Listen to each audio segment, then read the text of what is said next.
What is going on, everybody? Welcome back to the channel. Aftersound here, bringing you Splinterlands content every single day. We also stream right here on this channel every Tuesday, Thursday, and Sunday morning, so come by and say hello. All right, guys, well, we had another town hall. This was the one for July 31st, the final one of July as we head into August. And, well, I guess we're already in the second half of the year, but we continue our march through the second half of the year and in the second month of the third quarter. All right, there's a lot there.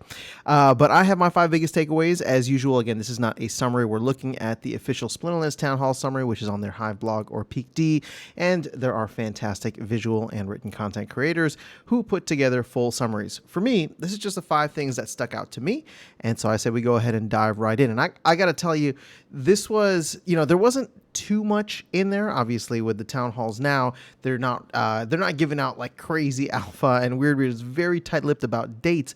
But he did give us something, and that is the first point here, and that he's willing to commit that land 1.5 is in August. And let me not put words in his mouth, but he did say that the plan as of right now is to get land 1.5 out in August, which is actually a pretty big deal because previously all we've heard was that they're going to do their best to get it out in Q3, and that was the game plan. So we know it's not coming out tomorrow, which is August 1st, and I'm going to actually open up the calendar here so we can take a look. Let me flip down to August. So it's not coming out tomorrow. We already know that the release is there. I would say that if it's, there's probably a good chance that it's not coming out next week on the 8th, because there's probably going to be, if I had to guess, some kind of, MAV testing or something similar to what they did when Land 1.0 came out. It went on the MAV server for a week so that they could work out any bugs, and then it came out. So we could get the MAV server as early as the 8th, but again, all I'm trying to say is that if we are going to have a week-long bug testing period on the MAV server, I would say it's probably one of these last 3, right? The 15th, the 22nd, or the 29th. Again, Weirdbeard did not want to commit to a date on it. We'll just have to wait and see how things play out, but I'm sure we're going to get some more breadcrumbs and information as we go along. But it is exciting to think that we are, roughly like 4 weeks away. It could be, or hopefully it will be within the next 4 weeks when Land 1.5 comes out. So if you don't have your monsters or your units, if you don't have your DEC, if you're not all set, this is going to be an interesting time in Splinterlands. And I personally am very excited for it overall. Okay, so let's take a look at number 2. Rooney will actually, or is planned to be, included in the initial release, which is a very big difference from where we were at just a week ago on the town square. Now, Weirdbeard did mention on the town square last week that, Rooney was probably not going to be included. Land surfing wasn't going to be there. DEC, prefix titles were not going to be included.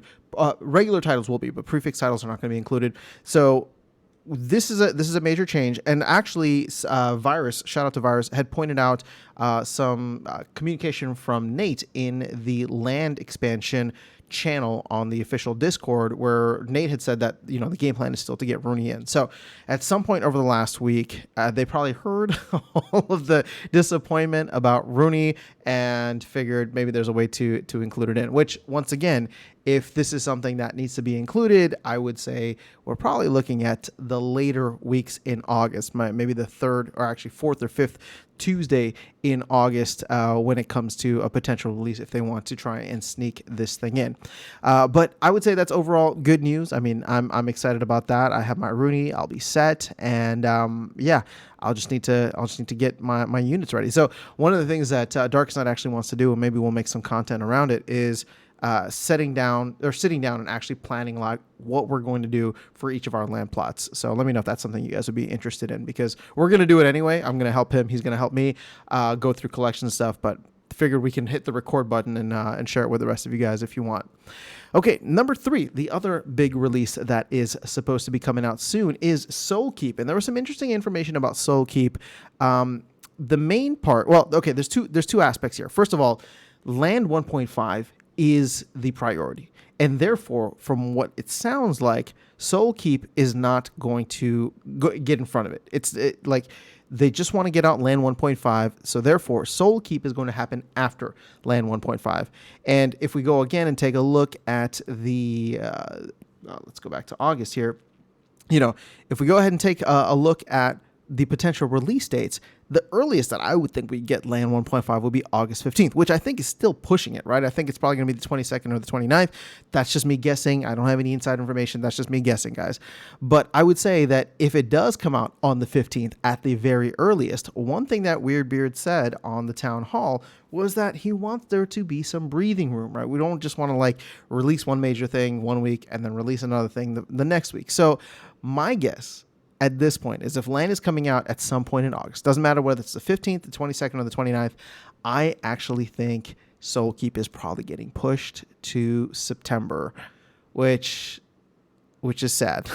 But, I mean, I get it. Everybody's been excited about LAN for a while. Soulkeep, it's been something that the salt on Soulkeep has gotten so bad. I mean, people actually think this is a rug pull in terms of the packs are going to be valueless and it's just going to be whatever. But at the end of the day, Soulkeep, at the end of the day, I agree with the release progression. I do think that LAN is more important. Granted, I think we were all expecting LAN to take a lot longer time. I thought LAN was going to be in September, and therefore they were going to try and get Soulkeep out earlier than that, right, in August sometime.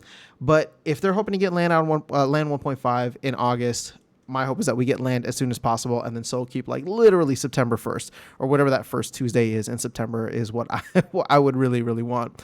The other thing with Soulkeep is that they're doing a code handover. So this is probably actually the more important or notable thing. So once the game is out, right, the Splinterlands team is going to be the one that is managing and maintaining the code from there, which I actually think is a good thing because I'm not trying to throw any shade on Double Coconut. I don't really know how things played out, and who was responsible for what in terms of all the delays that happened. Again, keep in mind there, this is something just to be very objective about this, right? This is something that was an outside studio, Double Coconut, that came in and was working on this, gave an initial estimate of having the beta out by the beginning of this year, right? So September of last year that we had the pack sale. The beginning of this year was when we were expecting the beta. That didn't happen until many months later. And then also gave, the last time David was on, he gave what's that called? He gave a timeline in April of end of May release. And obviously here we are with the game not yet released. So again, I don't know whose fault this is. I don't want to play the blame game here, but at the end of the day, I think we do get a lot more transparency. I mean, we don't get any transparency from Double Coconut, but we get a lot of transparency from the Splinterlands team. So if they will be handling the code from here on out, I actually think that's a really, really positive thing, because now it's just they're going to be able to tell us what's being worked on, when it's being worked on, and when we can expect different aspects. So I know that this is not an easy thing. I'm not technical, but I can understand that handing over, code and having, it be understood and implemented and all that by a different team, a completely different team, is probably a very difficult thing. So I'm not going to look back on all the delays and try to wrap my head around that and point fingers. My whole point is that if it's going to be within the Splinterlands ecosystem and under the Splinterlands dev team from here on out, or from whenever the game actually launches, that to me is a major, major plus. And I'm really looking forward to that, because there's a lot of stuff that the team wants to include. And in fact, Weirdbeard was even alluding to this, saying that, Nate and the creative team have a lot of things they want to do with it. And I'm sure the dev team has a lot of things. I'm sure even Matt, right, had talked about, well, I don't know if it was Matt, but the roadmap had talked about, implementing all different kinds of PvP options, and I don't know about tournaments, but just different elements. So hopefully we'll be able to get that, or the team will be able to start working on that in, hopefully in concert with LAN 2.0 and all the different game modes. But after it comes out, the team is going to be handling the code, and I think that is going to be a huge, huge benefit for the community and for the project. Okay, number 4, somebody had asked Aggie during the Q&A, is SPS player staking still happening? And Aggie said, yes, it is planning. It is planned. Now, this is different from what we just went through, right? So you have to stake in order to earn, but the staking rewards that are currently given out, you will actually need to stake on certain players, and based on their performance, that is how you are going to earn, or that's going to determine how much you earn, right? So this is kind of like the plan from the get-go, but it is not yet implemented, and it sounds as though I mean, I don't know that it's like a priority after Land 1.5, but Aggie did say that it is still part of the game plan and it's going to be looked at for after Land 1.5. So I wouldn't say that it's going to come out like I don't even know if it's going to come out this year, but it's still very much in the mix. Let's hope that it does, or at least we get some more information on it. But that's kind of where we're at with the SPS player staking, if anybody was wondering. And yes, I was. I mean, well, I wasn't wondering, but after that question was asked, I realized that it was something that I should be wondering. And then finally, number 5. This is a little outside of the ecosystem, but Splinterlands actually owns land in Sandbox. And if I was aware of this, then I completely forgot. But if you don't know what Sandbox is, it's probably one of the biggest gaming projects out there. I was actually just looking at it. It's number 2 in terms of like overall market cap in the GameFi category on CoinGecko. And so, I mean, this thing pumped like crazy during the last metaverse crypto bull run that we had in 2021. And I just know that there's I follow it very much on the peripheral, so I take this all with a grain of salt. But I just know that there's a lot of things happening in Sandbox, and I don't know if the team has probably done anything with the land that they have there. But I do get excited about this from a marketing perspective because of the simple fact that at the end of the day, I think our target audience still is Web3 native people, right? Yes, we can go after Web2 as much as we want. I think there's still too much of a hurdle, and hopefully that hurdle is going to be lowered and lowered over time, the crypto hurdle.